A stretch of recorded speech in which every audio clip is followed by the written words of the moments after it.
Hey, it's Kurt. And it's Julia.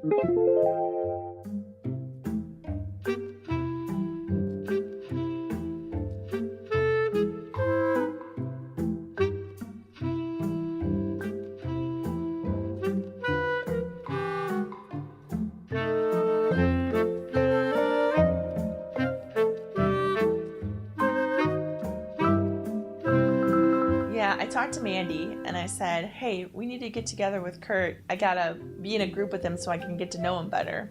I didn't think that she was interested yet. I thought that at best, we were again maybe going to be establishing some type of a rapport and friendship, maybe working out in service. I didn't know that she was really interested in me.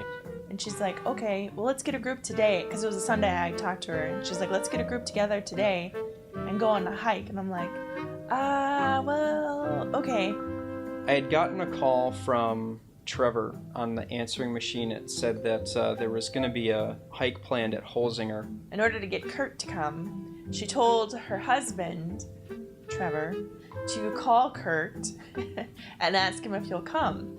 That I'm welcome to come, and then Trevor said, I probably won't be there though. And then he sounded kind of flustered or just kind of awkward when he was saying it. I think there might be something happening. And then Trevor proceeded to tell Kurt, well, I don't know if I'm going to really make it on the hike or not, but hopefully I'll see you. So it was like, what?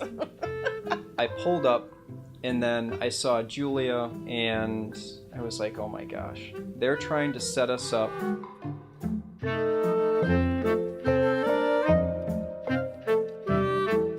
I walked up, played it cool, I downplayed it and said, hello, how's it going? And then I remember her saying, hi, Kurt. He says he had a clue, but he doesn't have a clue.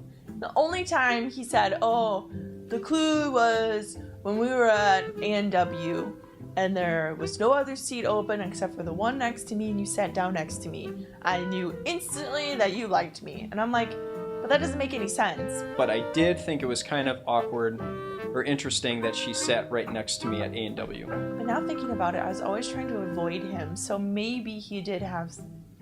Maybe he was right then.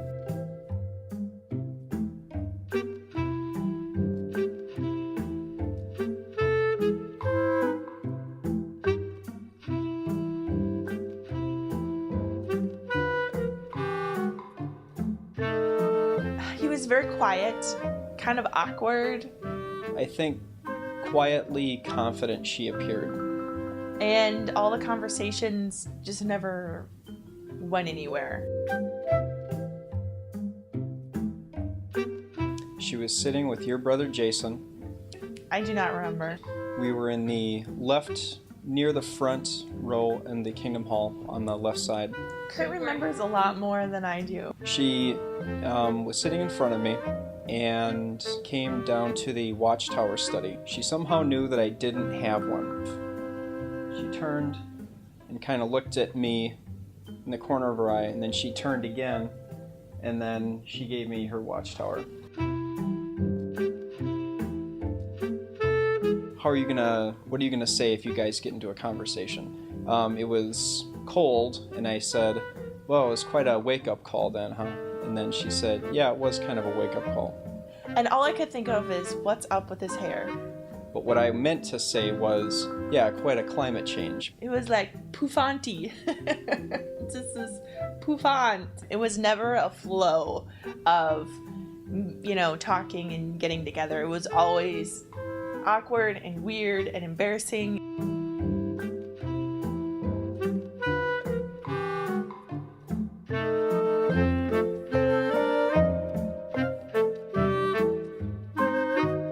And I knew that she had a pretty big support system around her, and I was afraid that I'd be like, okay, what does this guy think he's trying to pull a fast one over us? It was kind of, okay, well, what's something that's really non-threatening that might be fun for them, whether or not they've done it before? That day was very interesting. Yeah. It was kind of nerve-wracking. I was the first one there, and I was kind of climbing with other people because you guys hadn't shown up yet. I was all decked out in a tank top and shorts and kind of taking it really seriously, and then I think you guys all showed up with jeans, and I was like, oh, okay. All right. So the main thing is, as I remember, is Kurt and his clothing. The main thing I remember. But also that he wore his brown leather jacket. So I was trying to be calm and relaxed about it. He had that, his tight pants.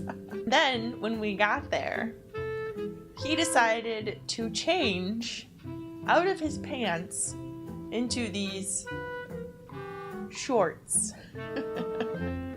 They were short shorts. You had to pick a belay, and right away, I claimed Jamie. Interesting part was I kept climbing with John the whole time. So anyway. Kurt, apparently, is what I heard. He wanted to be my belay. Is that right? Is that how you say it? Because me and John had a feeling. We kind of talked about it.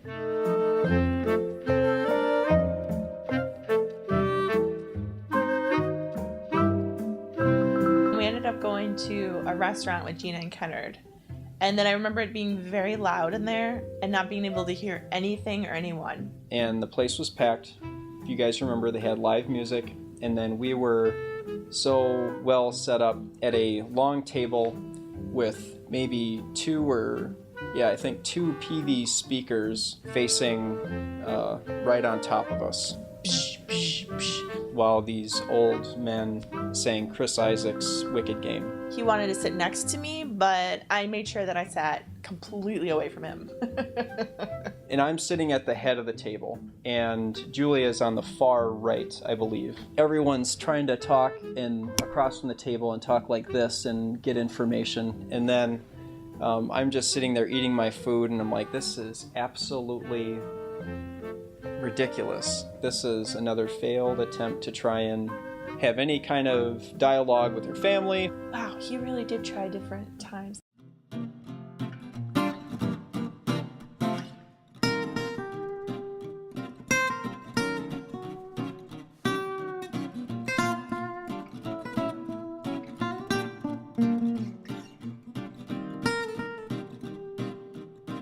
It was after your graduation party. We ended up at Dad's house, and it was like 2:30. I mean, it was like early morning. You were opening your presents, and we were talking, and then all of a sudden, you stopped, and you're like, Julia? I think this is for you, because it says, Dear Julia. I think it's from Kurt. Like, what? No way! And then Jenny was like, wait, who's Kurt?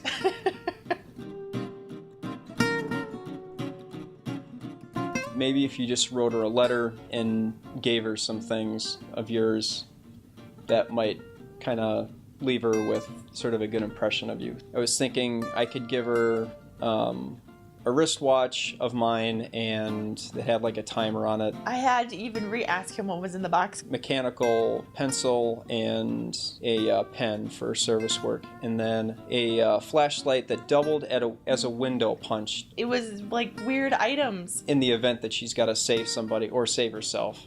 So. One was a pencil. One was I want to say a ring compass.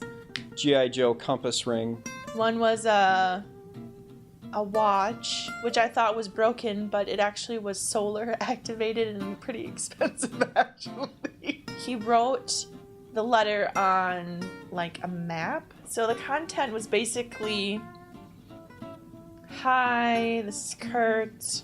You are family orientated. I'm family orientated. I like and I see that you hang out with your nieces and nephews. So do I. We're very similar in a lot of ways. Can you keep in contact with me even though I know you're leaving, some kind of like correspondence or whatever. I told her, I'm sorry we didn't get a chance to talk very much. I just wanted you to know that I really appreciate and respect the way that you take care of your family. She was taking care of Gavin quite a bit at the book studies, while Jordan had Grady. Wanted to let her know that that's something that's really important to me as family, and hope that these things serve you well and stuff like that. I didn't give it to her, obviously, because I didn't want to put her on the spot, so I instead set it on the back steps of John's house and told him there's going to be a package and a gift. And again, I was afraid of her reaction and really, really nervous, because I was afraid either she thought it was really weird and really kind of creepy, or maybe she did like it, and now what? Like, I didn't know what to do. I didn't know how to respond. I didn't want to start anything. I kind of didn't get any sort of a response. Really kind of made me feel about this tall. So I never responded to the letter, because I was just trying to avoid him, because I didn't know what to say.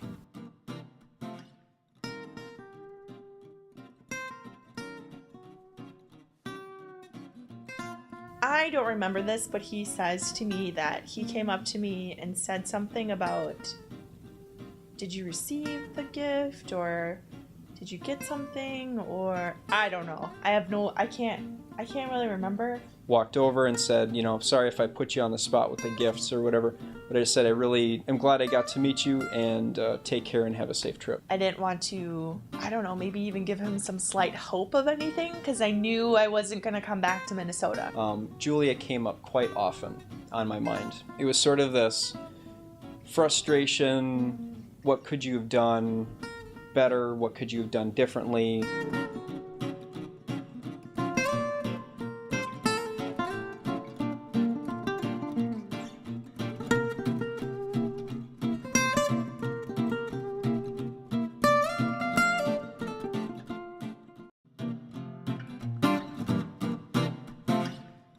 Because I was just trying to avoid him, because I didn't know what to say. Oh, I never really addressed anything with him. Hopefully it's not awkward. I don't know if he will talk to me. What was going through my mind was, you are going to totally downplay the fact that she is here and not try to let her know that you're really glad to see her.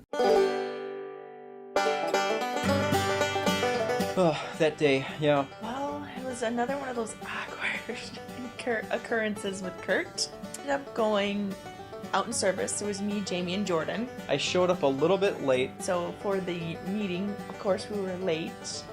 Than everyone else. Service groups had already been made. Of course, I'm not all the way healed yet. Jim Thompson came up. He saw Kurt and said, "Oh, Kurt, why don't you work with these three ladies?" And I'm like, oh my gosh. Oh, great. Yay. I haven't addressed anything with him, so this is gonna be fun. I'm like, okay.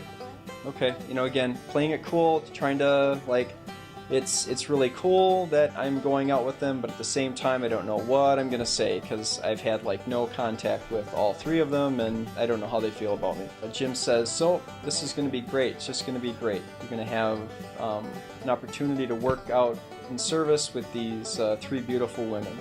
And then I'm just kind of like, that is one way to put it. Jordan was driving, I was up front, Jamie was in the back, and then Kurt was behind me. And I purposely did it that way so that way I didn't have to sit next to him. Kurt gets in the car, and then the first thing Jordan says to him is, "So Kurt, where are we going?" I didn't have my service territory with me. I said that we'd need to go back to my apartment and grab it. I guess I have a territory. We stopped at Starbucks, and then you guys used the restroom. I didn't know what he was thinking or how he was feeling. Which I cleverly thought that this is their way of getting together and talking about how odd and awkward it is being out in service with me while I'm sitting waiting for you guys to come out. I think he was very intimidated. The service territory was in Waitoka, which of course I didn't have a very good sense of direction, so we kind of went way out of the territory. So then Jamie realized that we weren't in the correct territory either. Completely out of the territory. She proceeded to take the map away from Kurt and tell us that we were in the wrong territory altogether. I think we need to go back because we're totally not where we should be. And that we needed to go basically on the other side of town to work the correct territory. And I think it was sort of this rain sleet that day. Jordan and Julia for sure had kind of high heel boots on. Not a lot of traction. All the decks and walkways to get up to the doors were pretty frozen. And I think Jordan almost slipped. She and I went to, I think, one door in particular. He was trying to talk to me again about my back. The conversation was minimal at best. And then also he tried to talk about his work and my work and how similar they were. She was really brief. I don't know if she was really nervous, but it was during the memorial campaign. My interpretation was that she wanted to get back into the car because I was not the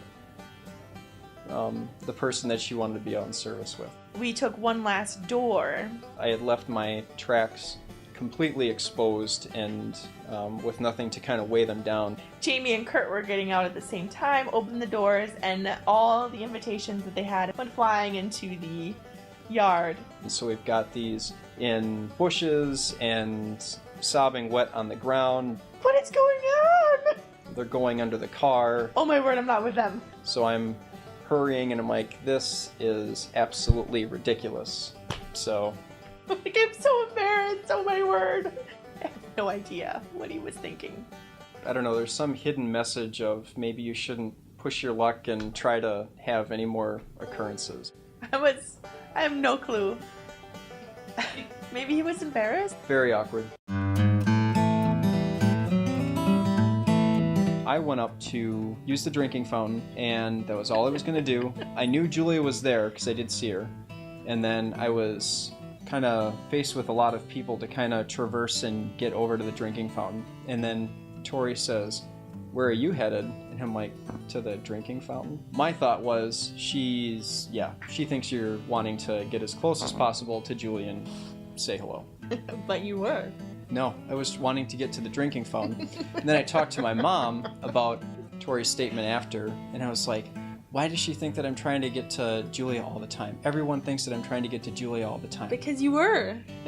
I was just wanting to get to the drinking fountain. I was wondering, okay, did we get put in this study group together because people are trying to keep an eye on me?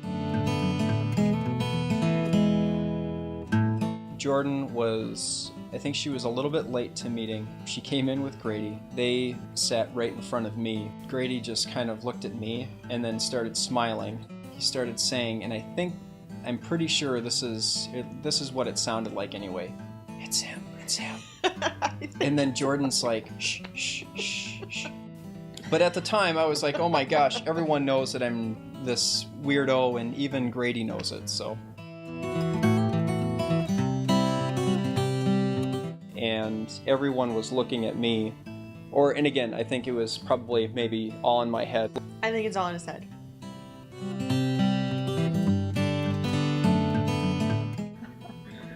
So there's never a dull moment with him.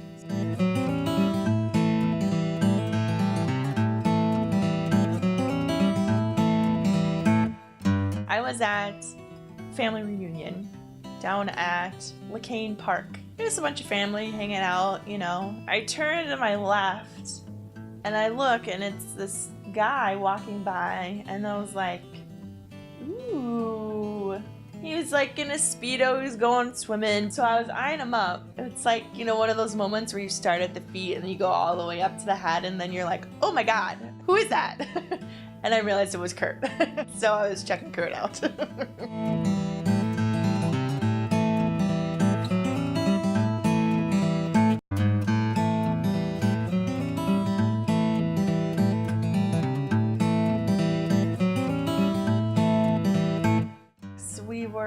Standing in a group. He was walking up on my right. Just make some kind of a humorous comment and see what happens. And he was taking his broom back to the brothers. The pressure seemed to be off. It wasn't awkward. He basically just said, "Hey, how's it going?" And then he's like, "You guys are a little late for cleaning. Where are your brooms, guys?"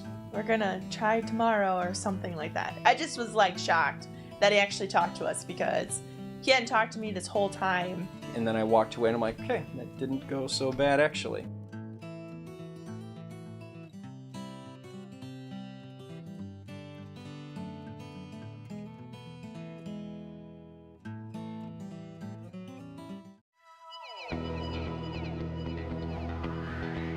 Definitely emotional support. I think my mom was happy that I was actually just kind of not being such an introvert. A lot less stress and pressure. My life is more secure now. It's not so up and down, even though I know Kurt's gonna be like, "What? You're so up and down." But I'm actually a little bit more level emotionally, spiritually, financially, because I know someone else is gonna be there to help me out. So it's nice to have him around. There you go.